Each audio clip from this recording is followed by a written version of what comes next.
वृन्दावनालयमहं वसुदेवसूरम् नवजलधरवर्णं चम्पकोद्भासिकरणं विकसितनलिनाशियं विस्फुरं मन्दहास्यम् कनकरुचिदुकूलं चारुबर्हावचूलम् तमपि निखिलसारं नौमि गोपीकुमारम्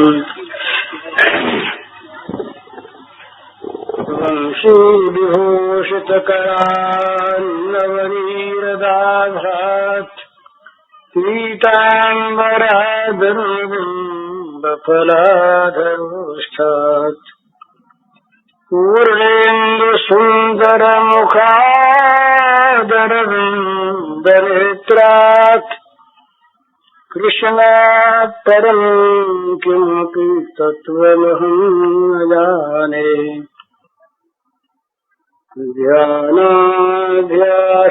ध्यानाभ्यासवशीकृतेन मनसा तन्निर्गुणं निष्क्रियम् ज्योतिकिञ्चन जोगिनो यदि परं पश्यन्ति पश्यन्तु ते अस्माकं तु तदेव लोचन चमत्काराय भूयाचरम् कालिन्दी पुण्येषु यत्किमपि तम् नीलं महो धावति। सिया राममय सब जग जानी करो प्रणाम जो जुगदानी। समस्त चराचर विश्व में अनंत प्राणियों के रूप से अभिव्यक्त भगवान के पावन चरण कमलों में सभक्ति नमस्कार। जिसको साध्य का पता नहीं है, साध्य की ओर जिसकी दृष्टि नहीं है, वो साधक नहीं बन सकता। अपने कार्य में, अपनी साधना में अपने को जो एकांत रूप से प्राप्त करना है, उसके प्राप्ति के मार्ग में जो निरंतर अनवरत बिना दूसरी ओर ताके झांके चलता रहता है, वो साधक है। साधक को दो चीज ध्यान में हमेशा रखनी है। लक्ष्य को भूलना नहीं है और अत्यंत आर्त भाव होने पर भी, अत्यंत आतुरता होने पर भी कभी उबना नहीं है। देर सहन नहीं होती, परंतु देर होने के डर से साध्य को छोड़ देना, ये बहुत बड़ी भूल होती है। वो हरि बाबा ने दृष्टांत लिखा था कि ये मोहम्मद साहब के जमाने के बाद मोहम्मद साहब घूमते फिरते जंगल में एक फकीर की झोपड़ी पर जा पहुंचे। उस समय फकीर वहां थे नहीं, उनका एक चेला था। वहां एक चट्टान थी, उस चट्टान में 3 गहरे गड्ढे पड़े हुए थे। तो मोहम्मद साहब ने पूछा उस चेले से कि ये चट्टान में ये 3 गड्ढे कैसे पड़े हुए हैं? तो उसने बताया कि ये फकीर जो है महात्मा, ये रोज बंदगी करते हैं, नमाज पढ़ते हैं, तो सिर के और घुटनों के टिकने से ये चट्टान में गहरे पड़ गए। सिर टिकता है और दोनों घुटने टिकते हैं नमाज पढ़ने में, बंदगी करने में। तो इतने में आकाशवाणी हुई कि हम इसकी बंदगी से खुश नहीं है, खुदा इसकी बंदगी से खुश नहीं। तो मोहम्मद साहब लगे रोने, बड़ा उन्हें दुख हुआ। इतने में महात्मा आ गए।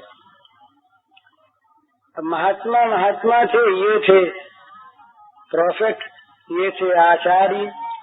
तो आचार्य के नाते महात्मा ने इनको प्रणाम किया, कहा आप रो क्यों रहे हैं? तो मोहम्मद साहब ने कहा कि आपकी इस तरह की बंदगी अगर खुदा को मंजूर नहीं है, इससे अगर खुदा खुश नहीं है, तो फिर मेरी क्या हालत होगी? मैं तो कुछ करता ही नहीं। तो मोहम्मद साहब की इस बात को सुनकर फकीर को बड़ी खुशी हुई। फकीर ने कहा कि क्या आपने खुदा की वाणी सुनी? क्या सचमुच उन्होंने कह दिया कि हम खुश नहीं हैं? बोले हाँ, कह तो दिया ही, तभी तो मुझे रंज हो रही। बोले हो, कह दिया? खुदा को पता तो लग गया वो बंदगी करता है। खुदा खुश हो न हो, मुझे तो बस ये रगड़ लगानी है। खुदा चाहे न खुश हो, बस खुदा को पता लग गया रगड़ लगा रहा है, बस मेरा काम बन गया। दूसरी आकाशवाणी हुई कि फकीर, हम तेरी बंदगी पर खुश हैं। क्यों खुश हो गए इतनी देर में? इसमें इतना धैर्य है, इतना इसके मन में विश्वास है कि खुदा भगवान चाहे बहुत दिनों बाद मिले, भगवान न मिले उनकी इच्छा है, परंतु मैं भगवान की सेवा करने से, भक्ति करने से कभी चूको नहीं, बस मेरा काम हो गया। शनै शनै परमेत बुद्ध्या धृति गृहीतया आत्मसंस्थम मन कृत्वा न किंचिदपि चिंतयेत्। भगवान ने गीता में बताया, शनै शनै परमेत, धीरे धीरे, शनै शनै उपरत हो, बुद्धिया धृति गृहीतया, धीरज युक्त बुद्धि के द्वारा आत्मा को, मन को आत्मा में लगाओ, दूसरी किसी चीज का चिंतन मत करो। यदि कहीं उकता बैठे, यदि कहीं बीच में उड़ गए, यदि रास्ते में ही विचलित होकर के और हट गए, तो ठीक नहीं होगा। तो साधक को धैर्यवान होना चाहिए, साधक को विश्वासी होना चाहिए। बस वो केवल चलना जानता है, वो पल पल में पूछता नहीं कितनी दूर है, वो तो केवल चल रहा है। वो दूरी से घबराता नहीं, कितनी दूर हो। प्रियतम से मिलने को जिसके प्राण कर रहे हाहाकार, प्रियतम से मिलने को जिसके प्राण कर रहे हाहाकार, नहीं जानता मार्ग की दूरी को फिर वह किसी प्रकार, नहीं देखता मार्ग की दूरी को फिर वह किसी प्रकार। ये तो जब तक हमारे प्राणों में एक हाहाकार नहीं हो जाता, जब तक भगवान को प्राप्त करने के लिए साधक के हृदय में एक संताप में आग नहीं लग जाती, तभी तक वो चारों ओर ताकता है। तभी तक कितनी माल आज छोड़ ली भाई, आज कितना जात हो गया, दूसरे काम भी करने हैं, ये सब बातें रहती।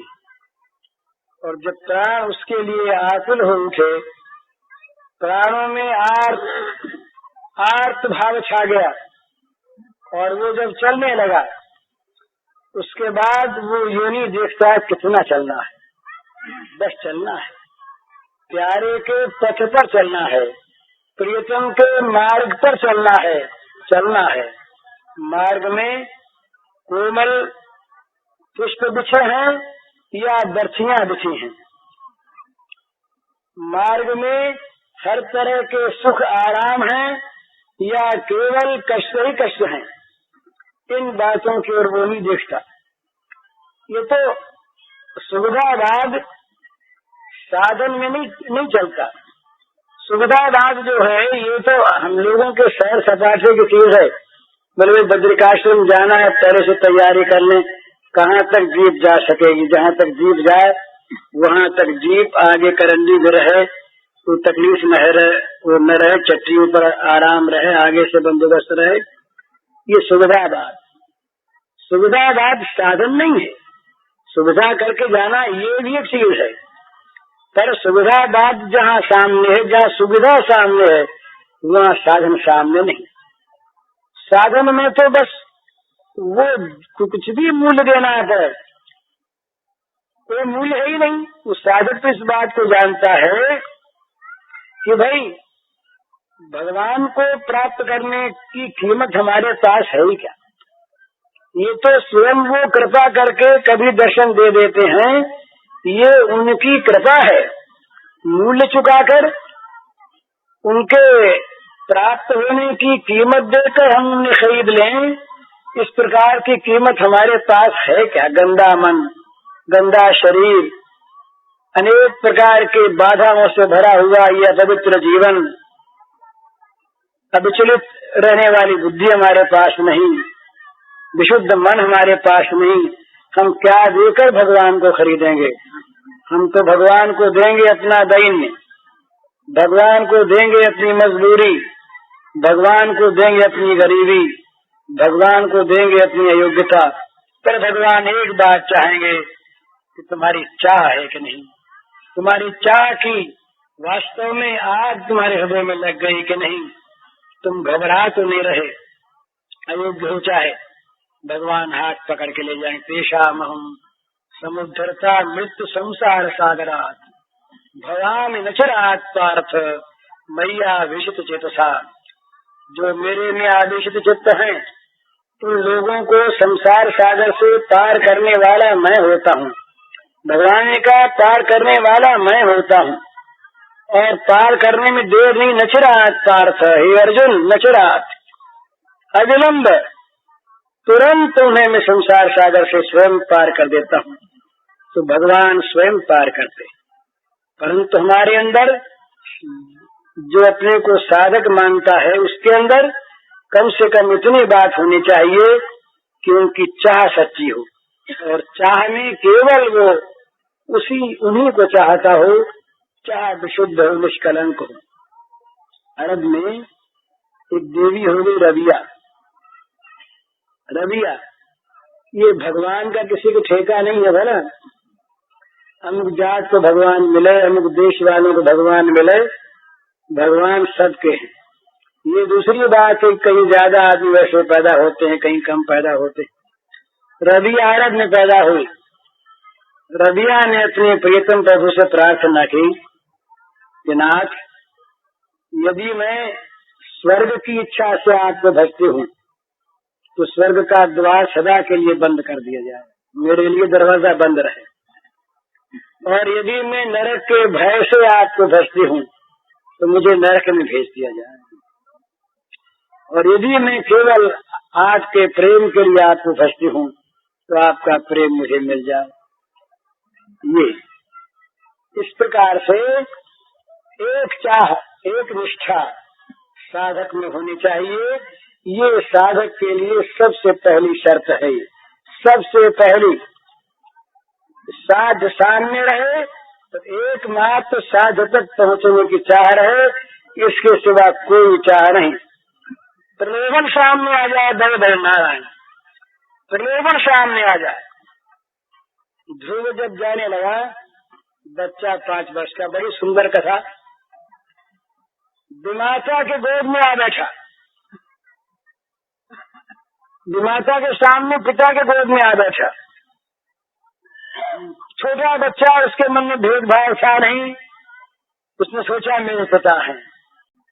छोटा भाई बैठा था उत्तम, वो भी बैठ गया।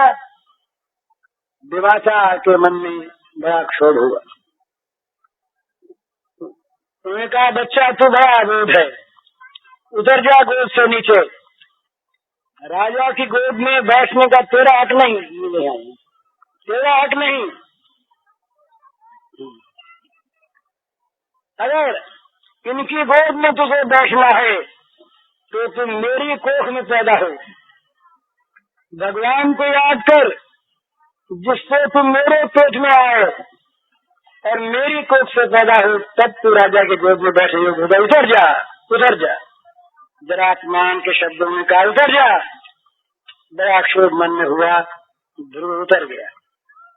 रोने लगा, आंखों से आंसू बहने लगे। पिताजी जरा स्त्रीण थे, कुछ बोले नहीं। रोता हुआ ध्रुव बच्चा माँ के पास पहुंचा। माँ ने कहा बेटा रोता क्यों है? कहा माँ पिताजी की गोद में बैठा और छोटी माँ ने मुझे झटका देकर नीचे फेंक दिया और कहा कि तू भगवान को याद करके अगर मेरी कोख में पैदा होता तो उस गोद पर बैठने लायक होता। माता के आंसू आ गए, आंसू आ गए ध्रुव की माता के। कुछ बोल न सकी, पर सच बात निकल गई मुंह से। कहा बेटा तू, माता ने ठीक कहा, भगवान के भजन बिना, भगवान को याद किए बिना तो राजा गोद में कैसे बैठ सकता है? बेटा भगवान को याद कर। माता ने इस सहज भाव से सच्ची बात कह दी। ध्रुव ने कहा अच्छी बात माँ, भगवान को भजूंगा। पर बचा भगवान कैसे हैं? बच्चा 5 वर्ष का जानता नहीं भगवान का हुलिया क्या, तत्व क्या, भगवान कैसे। माता बोली बेटा भगवान, एक बात याद रखना, भगवान की आंखें कमल के पत्तों जैसे विशाल है। पद्म पलाश लोचन ये शब्द आता है, पद्म पलाश लोचन, कमल के पत्रों के समान उनके विशाल नेत्र हैं भगवान। ध्रुव जी चल दिए, माता गुरु हो गई, भगवान के अनुसंधान में चले।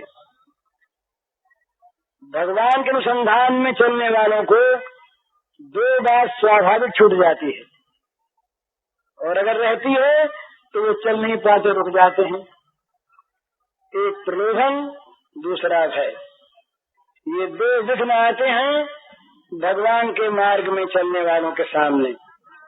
ध्रुव चले, निश्चय से चले। माँ नहीं जानती थी कि मेरे यूं कहने से ये बच्चा भाग जाएगा, पर उसके अंदर सच्ची लगन, क्षत्रिय बालक था, मन में एक जोश आ गया, बस भगवान को प्राप्त करना है।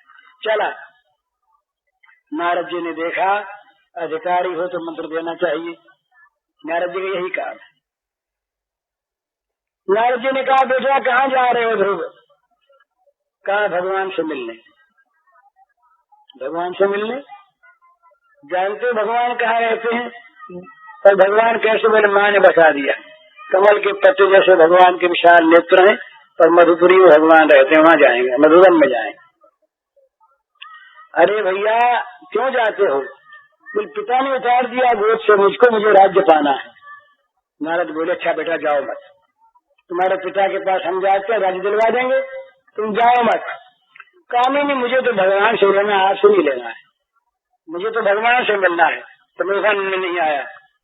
तब ध्रुव से नारद जी ने कहा कि वहाँ माँ नहीं बैठी है जंगल में, सिंह है, अजगर है, बाघ है, बघेरे हैं, हाथी है, सुअर है, न मालूम क्या क्या जानवर है, भूत प्रेत है, बहुत बड़ा बिगड़ बल, खाने को नहीं, पीने को नहीं, दुख पाओगे, घबराओगे, रोओगे, कब आओगे?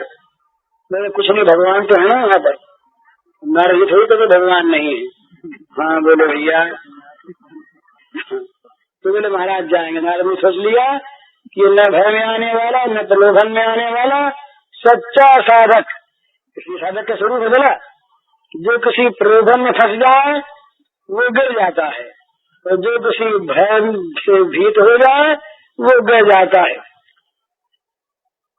पार्वती तप करने लगी, पार्वती तप करने लगी तो पार्वती देवी बस भगवान शिव के ध्यान में निमग्न हो गई।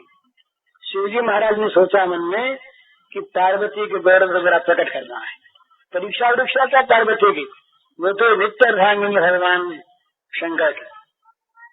ये कथा विविध पुराणों में विविध भांति से आती है और सभी कथाएं वो बड़ी सुंदर हैं, सुरम्य हैं। रामचरितमानस की कथा का थोड़ा सा अंश सप्तर्षि को भेजा, सप्तर्षियों को भेजा जाके पार्वती को देखो, परीक्षा करो क्या हाल है। पार्वती के पास पहुंचे, कहा क्या कर रही हो, आंखा खोली दे, क्या कर रही हो पार्वती? कहा महाराज तप कर रही। वो क्यों? कहा महाराज भगवान शंकर को प्राप्त करने के लिए।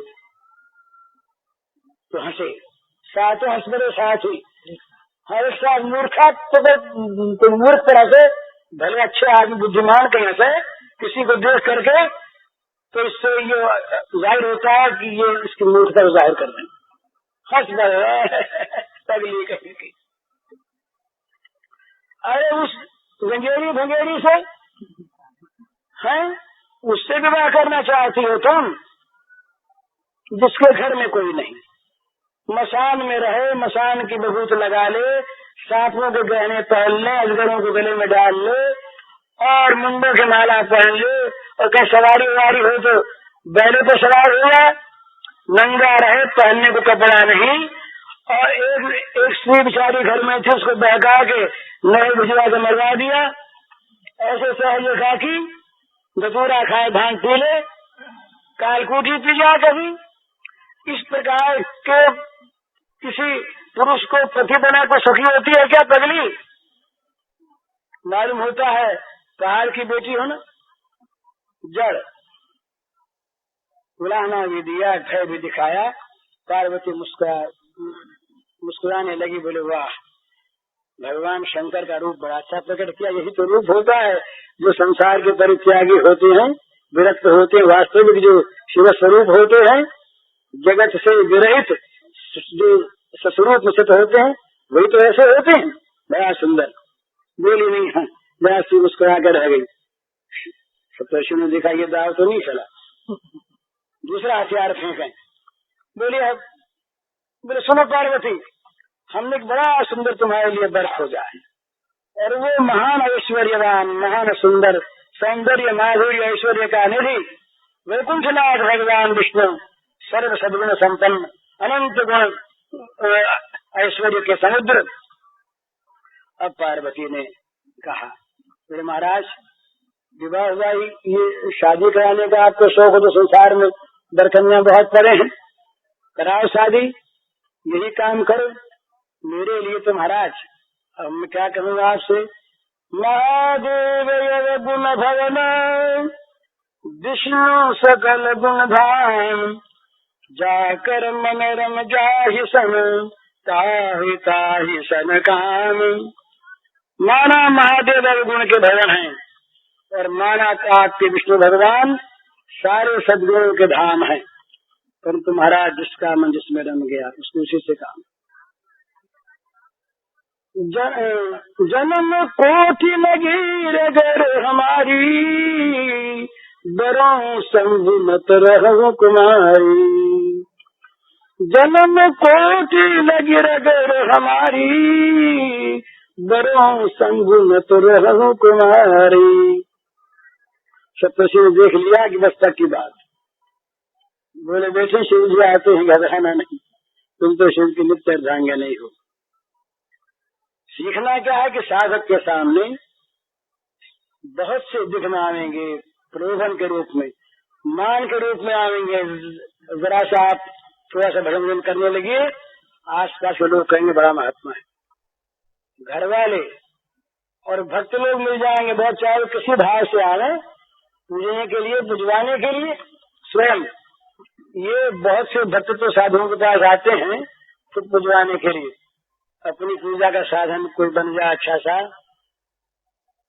तो न मालूम किस किस रूप से आए, पर आके लगे बड़ाई करने और मान देने, पूजा करने, फूल चढ़ाने, और इसमें कहीं फंस गए तो ये प्रलोभन हमारे धन आवेगा पास में, धन लेकर के लोग आवेंगे, बड़ी बड़ी सामने सिद्धियां आवेंगी आगे बढ़ने पर, देवता आएंगे वर्ण करने के लिए, ऊपर चढ़ाने के लिए, चलिए महाराज इंद्र बन जाइए। ये, परंतु प्रलोभन में न फंसे, बड़े भय आएंगे। तो ध्रुव के सामने भय आए, बड़े भय आए। ध्रुव ने तो ध्रुव को जान लिया। नारद जी ने मंत्र दे दिया कि जाओ जल साक्षर मंत्र जपो। 6 महीने में ध्रुव ने भगवान को पा लिया, छोटे से बच्चे। तो इस प्रकार से प्रलोभन और भय दो से साधक बचे। हरेक साधक, जिस किसी मार्ग का साधक हो, वो अगर सावधान है, अगर प्रलोभन में नहीं आया तो वो सफल हो जाएगा, और भय में नहीं आया तो सफल हो जाएगा। ये दो बड़े बड़े साधन के साधक के सामने है, उनसे बचा रहे। एक निष्ठ होकर एक भावना से अपने एक मार्ग पर, एक आदर्श पर, एक साध्य के लक्ष्य रखते हुए चला जाए, चुपचाप, किसी पर आक्षेप न करे। सभी अपने अपने मार्ग पर जा रहे हैं, सभी भगवान को चाहते, सब चाहते हैं। तो हमारा मार्ग अच्छा, दूसरे का बुरा, ये कहने वाला साधक नहीं होता। सांप्रदायिक आग्रह वाला हो सकता है या आचार्य कोई हो सकता है।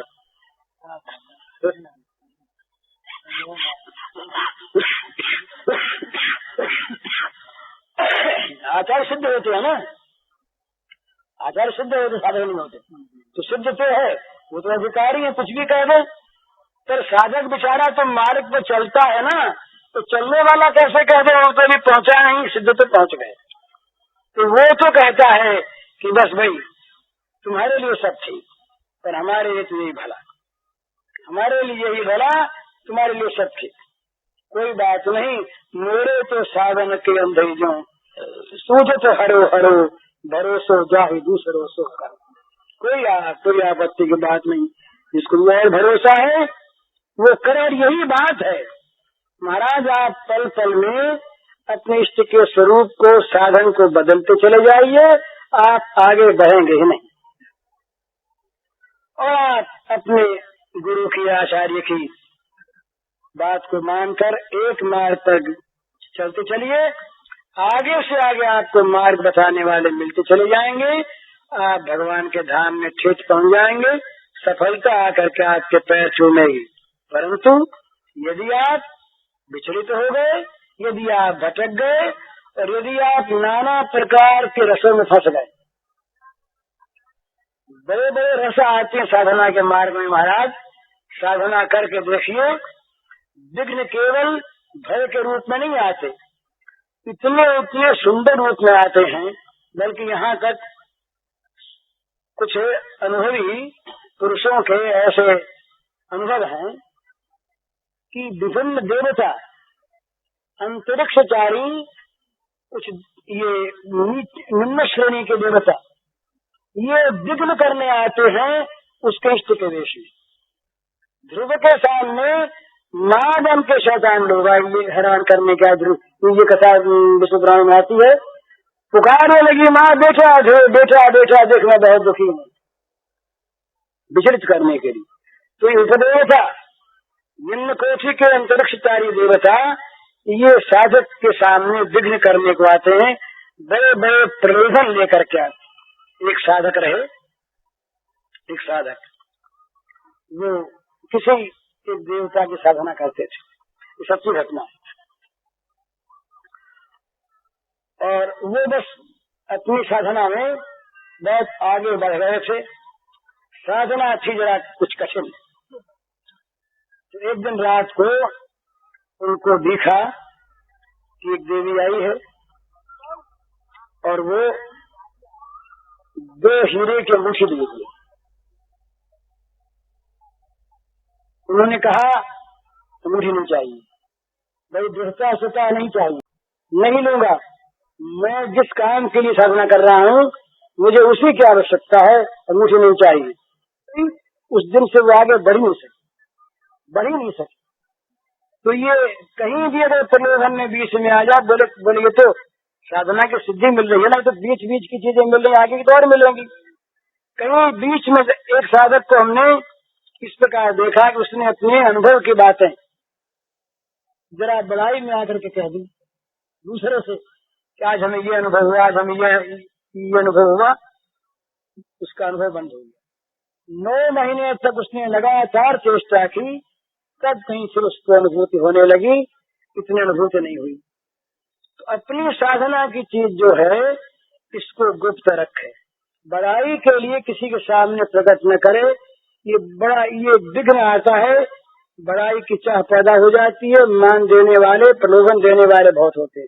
इसी प्रकार भय आते, उग्र देवता की उपासना में ज्यादा आते हैं, सौम्य देवता की उपासना में भी भय आते हैं, वो भी, और केवल निष्काम में नहीं, सकाम में नहीं, निष्काम में आते हैं। वो चाहे उसको हिला हिला के पक्का करने के लिए आते हों, चाहे अपनी ओर खींचने के लिए आते हों, लेकिन उसके जीवन में भी इस प्रकार की बातें आती हैं जो उसको सुदृढ़ बनाने वाली होती हैं, पर वो विघ्न के रूप में आती है।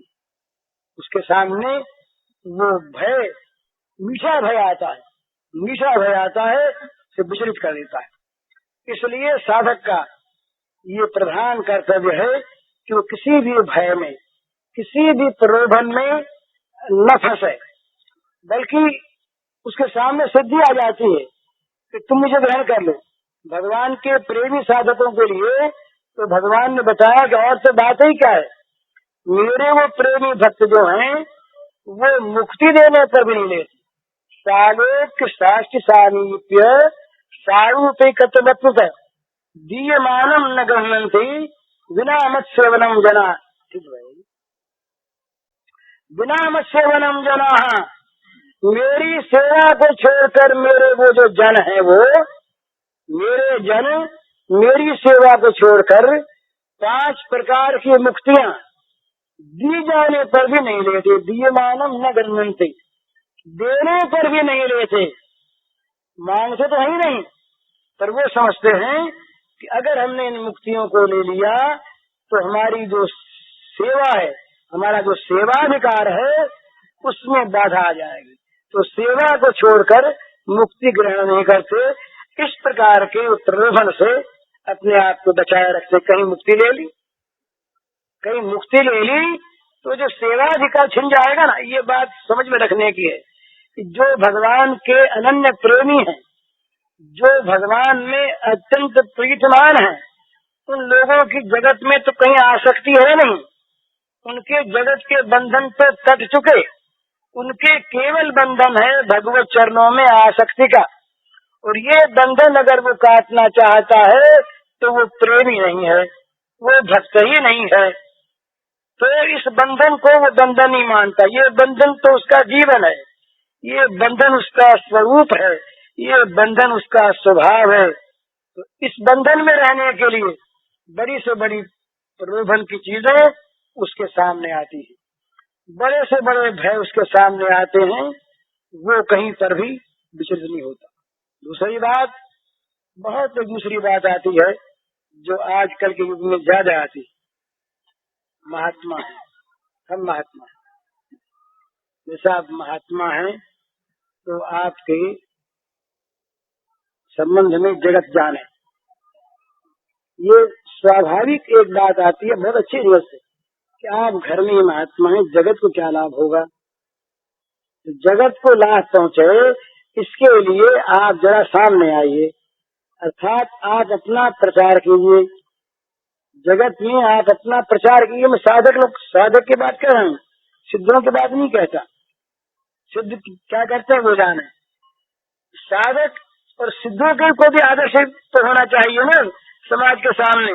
सिद्धि अगर गिर जाए तो साधक तो गिरे हुए हैं। भगवान ने स्वयं कहा, नाम वातम वातव्यम वर्ते बच कर्मणि, मुझे कुछ पाना नहीं है तब भी मैं कर्म करता हूँ। क्यों करता हूँ? अगर मैं न करूँ उचित मेलों का न कुरियाम कर्म चेदहम, अगर मैं न करूँ, मेरी देखा देखी लोग अच्छे कर्मों को करना छोड़ दें और लोग उत्सन्न हो जाए, ये बहुत बुरी चीज।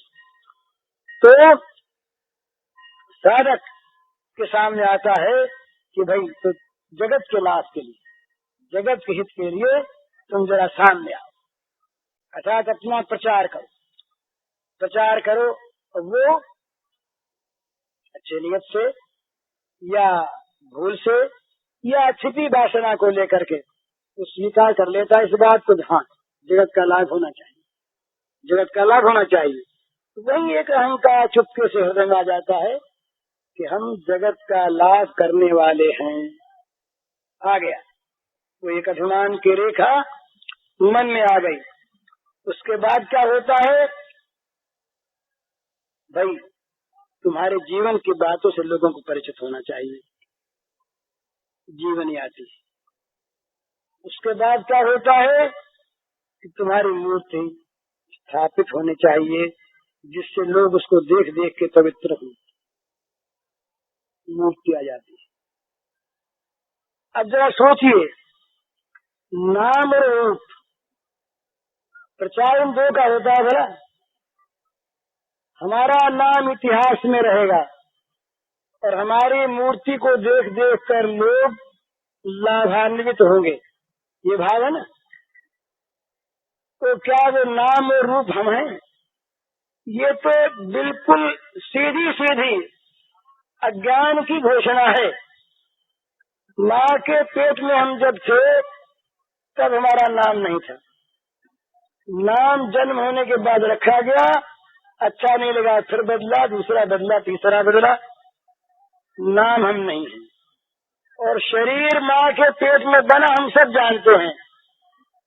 ये रघुवीर के मिलने से शरीर का निर्माण हुआ और शरीर खाक हो जाएगा या कीड़े बन जाएंगे इसके, या ये कोई खा जाएगा, उस चट्टी बन जाएगा यह शरीर। उसके बाद भी हम रहेंगे। हम शरीर से पहले थे, हम नाम से पहले थे। हम शरीर के बाद भी रहेंगे, हम नाम के बाद भी रहेंगे। तो नाम हम नहीं, शरीर हम नहीं। और हम चाहे हमारे नाम का नाम हो, हमारा नाम इतिहास में रहे और हमारे उस बुद्ध की पूजा लोग करते रहें, इस तस्वीर को लोग देखते रहें, ये अज्ञान है या ज्ञान? बताइए, सीधी सी बात बताइए कि वो जो शरीर को और जो नाम को आत्मा मानता है वो ज्ञानी है या अज्ञानी? पर साधक इस लोक में आ जाता है। बहुत से लोग हमने देखा है कि वो, हम तो स्वयं ये प्रचार की दुकान खोल के बैठे हैं ना। प्रचार की दुकान नहीं खुला करती, पर हम खोल बैठे हैं। और इसमें कौन जानता है कि हमारे अंदर मान की और प्रशंसा की इच्छा न हो, तो अंतर्यामी जानते हैं, दूसरे को पता नहीं। लेकिन इसका न होना आश्चर्य है, होना कोई आश्चर्य नहीं। तो जहाँ जहाँ पर ये मान और बड़ाई, इन दो की इच्छा पैदा हो जाती है साधक के मन में, वहाँ वो साधना से गिर जाता है। उसे तो चुपचाप कोई जाने नहीं बहुत अच्छा, उल्टा जाने बहुत अच्छा। ऐसा करना नहीं चाहिए। परंतु इस पर एक दृष्टांत है। रविंद्र ने एक कविता लिखी कबीर पर। रविन्द्रनाथ ठाकुर ने एक उनकी एक काव्य गीतिका है, उसमें कई छोटे छोटे खंड काव्य हैं बंगला में, बड़े सुंदर। उसमें एक कबीर पर एक कविता है। कबीर मगर में रहते और मगर में वो हाथ में कपड़ा बेचने आते, पर उनका बड़ा नाम हो गया कि बड़े महात्मा, बहुत बड़े महात्मा। इसलिए उनकी कुटिया पर भीड़ रहने लगी। अब वो साधना कब करें, अपने भगवान से एकांत में कब बात करें, बड़ी आफत हो गई। उन्होंने एक दिन मन ही मन अपने भगवान से प्रार्थना की कि महाराज मुझे आप बचाइए, मैं तो मरा, दिन रात भीड़ में फंसा रहता हूँ, कब मैं आपसे बात करूं, कब एकांत में मैं मिलूंगा आपसे। तो भगवान ने सुन ली प्रार्थना।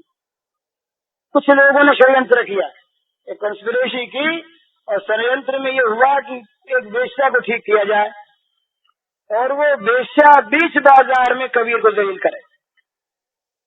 तो ये व्यवस्था हो गई।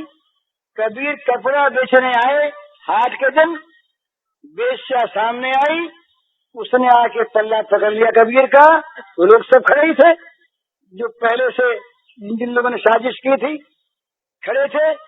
उन लोगों ने, वो वेश्या ने कहा करके कि अरे नालायक, इतने दिन तूने मुझको रखा और अभी सारत में तूने मुझको छोड़ दिया। दो चार बात और कही, सिखाई हुई थी। कबीर हंस पड़े। कबीर ने सोचा, भगवान ने सुन लिया, भगवान ने सुन ली प्रार्थना। अब सब लोग हंस उठे, बोले देखो महात्मा को, देखो देखो महात्मा को, ये कैसा महात्मा है। पोल खुल गई ना महात्मा की, ये देखो महात्मा का रूप देखो, कैसा बढ़िया महात्मा। अब सब ताली पीटने लगे। जो कबीर के भक्त थे उनको भी शर्म आई, कोई उसमें शामिल हो गए और कोई भाग गए। कबीर का कोई साथी नहीं है। बाजार में कबीर को नमस्कार करने वाले सब हट गए, कबीर अकेले रह गए सब हंसने वाले। कबीर ने कहा, हाँ ठीक तो है, तू ठीक कहती है, मुझसे बड़ी भूल हुई, तू मेरे साथ चल। अब तो सब लोगों को विश्वास हो गया कि देखो ना, सच्ची बात ना होती तो ये विरोध करते, इनकार करते, साथ ले ही ना उसको। ले गए साथ, लेकर के अपनी कुटिया पर ले गए, माला दे दी, कहा बैठिए माला। फिर बैठी बैठी दूसरे दिन महात्मा का संग उसके मन में चैतन्य आया कि राम राम, तैने कितना बड़ा पाप किया। इतने बड़े ये विशुद्ध फकीर जिनके मन में कोई वासना नहीं, और तैने इन पर कलंक लगा दिया। उसने प्रणाम किया, कहा महाराज मुझे क्षमा करो, मैं बड़ी अपराधनी, बड़ी पापनी, मुझे आज्ञा दो मैं जाऊं। कबीर ने कहा कि तुम तो भगवान की भेजी हुई हो, मेरी रक्षा कवच, तुमको नहीं जाने दूंगा, तुम यहीं रहो, यहीं रहो और तुम भी नाम जपो। जपने लगी, विशुद्ध हो गया उसका हृदय। पर उस समय तार वार तो थे नहीं, दूर तक खबर फैली नहीं, नगर में तो फैल गई, शायद गोरखपुर तक भी आ गई हो, हमारे पास ही नगर है। बनारस तक नहीं पहुंची तो बनारस काशी नरेश ने महाराज कबीर को बुलाने के लिए अपने मंत्रियों को भेजा। वो जब आए तो कबीर ने कहा देखो हम तो जाएंगे नहीं, हमारी तो ये हालत है, देख लो। तो कहा आप नहीं जाएंगे तो हम पर महाराज नाराज होंगे, अच्छी बात जाएंगे, इसको साथ ले जाएंगे। अच्छी बात। उस बेश्या को साथ लेके संत कबीर काशी पहुंचे। रास्ते में लोग कबीर को देखे, आ जाए तो देखो बेश्या साथ है तो हट जाए। हट जाके कबीर ने सोचा देखो पिंड छूट रहा है ना, पिंड छूट रहा है, नहीं तो अभी रास्ते में पीछे लग जाते ना मालूम कितने लोग। दरबार में पहुंचे कबीर, दरबार लगा हुआ, कबीर को आते देखा काशी नरेश ने। लोगों ने पहले दौड़ के कह दिया था कि उनके साथ तो एक स्त्री आई है। महाराज के कान में, महाराज चौकन्ने थे, देखा साथ में एक स्त्री आ रही है, नवयुवती तरुणी। राजा ने कहा यूं इशारा किया, निकाल दो, निकाल दो। राजा का इशारा था, लोग कुछ भड़के हुए थे, देख करके निकाल दिया कबीर। कबीर बाहर निकल के राजमार्ग पर आ गए। वेश्या के मन में बड़ा पश्चाताप। राजमान्य कबीर जिसके चरणों में राजाओं के मुकुट पड़ते, उस कबीर को इस प्रकार अपमानित करके मैंने निकलवाया, मेरे जीवन को धिक्कार। फिर वो चरणों पड़े। उसने कहा महाराज मुझे क्षमा करो, मैं नहीं रहूंगी। कहा तू अगर आज न रहती मेरी रक्षा होती क्या यहाँ पर? तेरे मुझको बताया ना, तू मेरी माँ है और तू रक्षा करने वाली है देवी, तू मेरी रक्षा कर। भगवान का भेजा हुआ ये तो उपहार है मेरे लिए, ये हाँ ये चीज। तो इस प्रकार से ये साधक के लिए ऐसा करना नहीं है। ऐसा करने जाकर भी हम शरीर के कमजोर लोग गिर जा सकते हैं। ये तो कबीर की चीज थी, कबीर की नकल हम नहीं कर सकते। परंतु साधना की बात यह है कि साधना में अगर कहीं बड़ाई मिलती हो, मान मिलता हो, तो मनुष्य चौकन्ना हो जाए कि ये बड़ाई खा जाएगी, ये मान खा जाएगा मेरी साधना को, ये मुझे गिरा देगा, ये रहने नहीं देगा मुझको अपने मार्ग पर। इसलिए मान बड़ाई इन दो से बिल्कुल बचा रहे, बिल्कुल बचा रहे। जहाँ जहाँ आवे वहाँ हट जाए, भाग जाए तो समझे। और वहाँ ऐसी तो कार्रवाई कोई करने की बात नहीं है, हम कर नहीं सकते। लेकिन वहाँ पर अगर निर्दोष रूप से अगर उससे कोई हट सके तो कई कार्रवाई करने में भी आपत्ति नहीं है। हट जाए वहाँ पर। एक महात्मा रहे, ब्रह्मानंद उनका नाम था, काशी में थे। तो वो बड़े विनम्र थे। तो उनके पास बहुत लोग जाए, और वो बेचारे साधना करने को बैठे हों, जाके उनको छेड़े, कोई कुछ करे कोई कुछ करे, बोला नहीं तो लोगों में कुछ दंडता और बढ़ी, लड़के बड़े कुछ जाने लगे, बहुत कम करने लगे। तो उनके गुरु भाई थे, वो एक दिन आए, उन्होंने देखा यार, उन्होंने कहा कि तू बड़ा मूर्ख है। बोले क्या? बोले जब आने वालों पर गुस्से हुआ कर खुद दोस्त। तो उसने कहा कि मुझे गुस्सा होना आता नहीं। तो बेटा मैं बैठता हूँ, कोई बात नहीं। वो बैठ गए, गुरु भाई बैठ गए। गुरु भाई ने बैठ करके जहाँ 2 4 5 को डांटा। लोगों ने कहा कि वहां तक बड़ा एक कोई साधु आ गया, तो सब बैठता, कोई मत जाओ वहां पर, आना बंद हो गया। यद्यपि क्रोध नहीं करना चाहिए, इसमें कोई ये नहीं समझे कि मैं क्रोध का समर्थन करता हूँ, परंतु कहीं क्रोध बाढ़ के रूप में आवे, बाढ़ के रूप में। बगीचे के फूलों की रक्षा करने के लिए अगर कांटे की बाढ़ लगाई जाए तो उसमें आपत्ति नहीं है, कांटा बिछाया जाए तो सारी आपत्ति है, कांटे करेंगे। पर बगीचे के सुंदर पुष्पों के और फलों की रक्षा करने के लिए अगर बाढ़ आवश्यक हो तो बाढ़ लगाना अधर्म नहीं, बुरी चीज नहीं। इसीलिए कहा है कि जितने दुर्गुण हैं इन सबको भी अगर अपनी रक्षा के रूप में रख रहे तो आपत्ति नहीं, बच जाओगे। तो ये साधना के रूप में इस प्रकार होना चाहिए कि साधक किसी भी प्रकार से अपने साधन की रक्षा करे, हजार प्रकार से वो कष्ट सह करके निंदन्तु नीति निपुणा यदि वास्तुवन्तु लक्ष्मी क्षमा विशतु गच्छतु वा यथेष्टम अजीवा मरणमस्तु युगान्तरे वा न्यायात् पथ प्रविचलन्ते पदम न धीरा। जो धीर पुरुष हैं वो अपने न्याय के मार्ग से एक पैंट भी नहीं विचलित होते, चाहे नीति निपुण लोग निंदा करें या स्तुति करें, चाहे लक्ष्मी देवी आ जाए, आज आ जाए, अभी आ जाए, कि चली जाए सदा के लिए, मृत्यु आज आ जाए या युगों के बाद आवे, परंतु न्याय का मार्ग धीर पुरुष छोड़ते नहीं। वो अपने मार्ग पर निरंतर अविचलित भाव से कायम रहते हैं। वो अपने मार्ग को छोड़ना वो जानते नहीं। रविंद्र ने गीत लिखा, अकेला चलो रे। रविंद्र ने कहा कोई साथी नहीं है, सबने साथ छोड़ दिया। अकेले हो चलो, अकेले चलो, भगवान साथ हैं, उनके मार्ग पर जा रहे हो वो साथ हैं।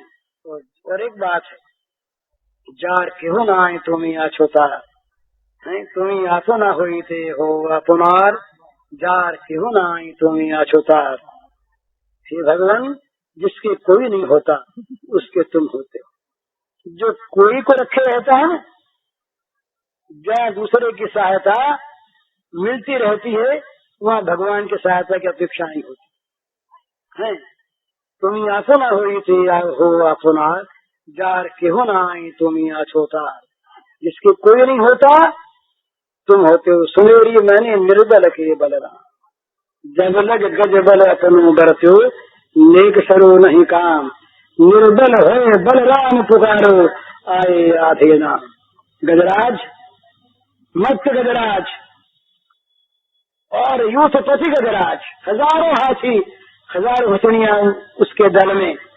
मतवाला सरोवर में आके नहाने लगा, ग्राह ने तो पैर पकड़ा, ग्राह जल जंतु लगा खींचने अंदर। गजराज ने सोचा क्या है मेरे बल के सामने, गज की इस ग्राह का बल कौन चीज, अभी झटका देकर बाहर निकाल लूंगा। खींचा बाहर, नहीं खींच सका। हाथियों से कहा लगाओ जोर। हाथियों ने पूंछ और सूंड की का गठबंधन के जैसे इंजन में वो गाड़ियों के बीच में वो दोनों लग जाता नहीं हो, पकड़ लेते हैं। इसी प्रकार सूंड से पूंछ और पूंछ से सूंड, हजारों हाथी हथनियों की कतार लगे, सब लगे खींचने बाहर। पर भगवान की लीला, नहीं खींच सके कोई। जब वो सब जाने लगे अंदर, तब सबने बुद्धिमानी से कहा या संसार के स्वरूप को प्रकट किया स्वार्थ के को, कि भाई अब तो एक ही मरेगा, इसको तो मरना है, सब साथ क्यों मरते हो। ये मनुष्य की बुद्धिमानी या मनुष्य का स्वार्थ भगवान जाने क्या है। सबने छोड़ दिया। जब लग गज बल अपनो बरतो, नेक सरो नहीं का अपना, अपने साथियों का। निर्बल है बलराम पुकारो। जब देखा हाथियों ने छोड़ दिया, हथनियों ने छोड़ दिया, कोई साथी नहीं, कोई अवलंब नहीं, अब तो डूबना है। तब कहा हे नारायण। नारायण शब्द पूरा नहीं निकला है, आए आधे ना।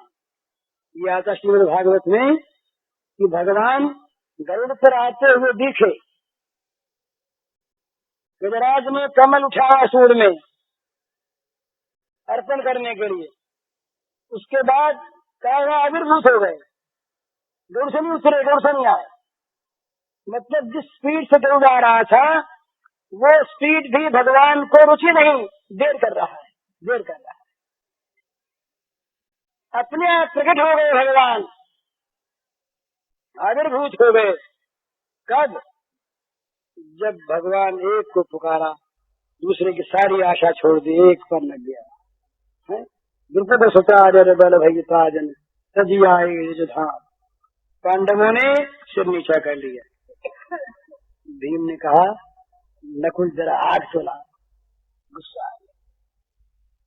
अर्जुन ने कहा बोलो मत, इस समय बोलने का नहीं है, क्यों आग मांगते हो।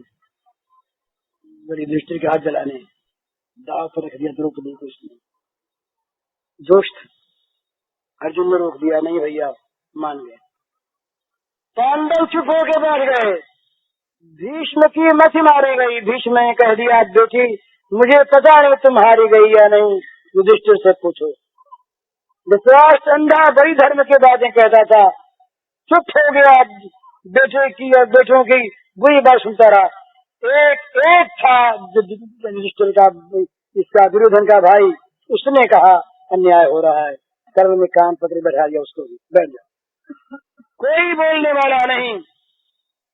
अंदर भेजा गया एक सिपाही, जाओ पकड़ लाओ द्रौपदी को। अंदर गया, गांधारियों का खबरदार हाथ लगाओगे तो। लौट आया। दुर्योधन ने कहा दुशासन तुम जाओ, उस वेश्या को नंगी करके ले आओ, 5 पति वाली।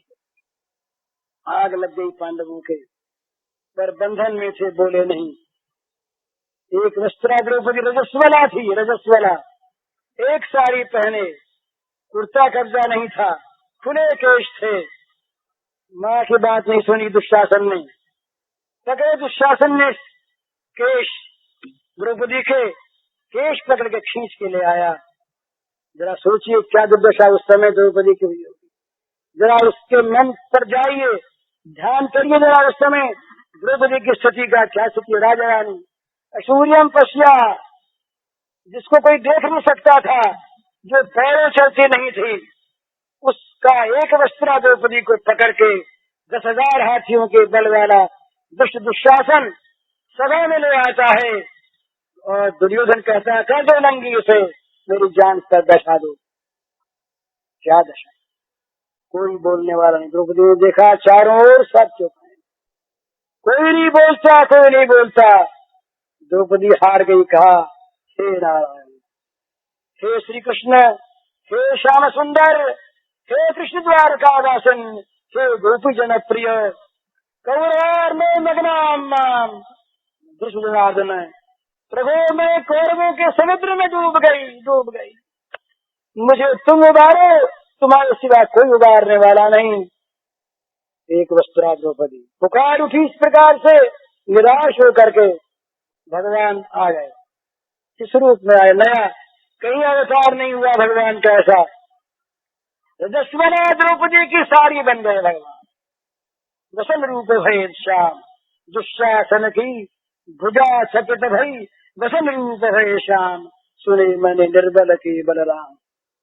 10,000 हाथियों का बल लगा साड़ी खींचने।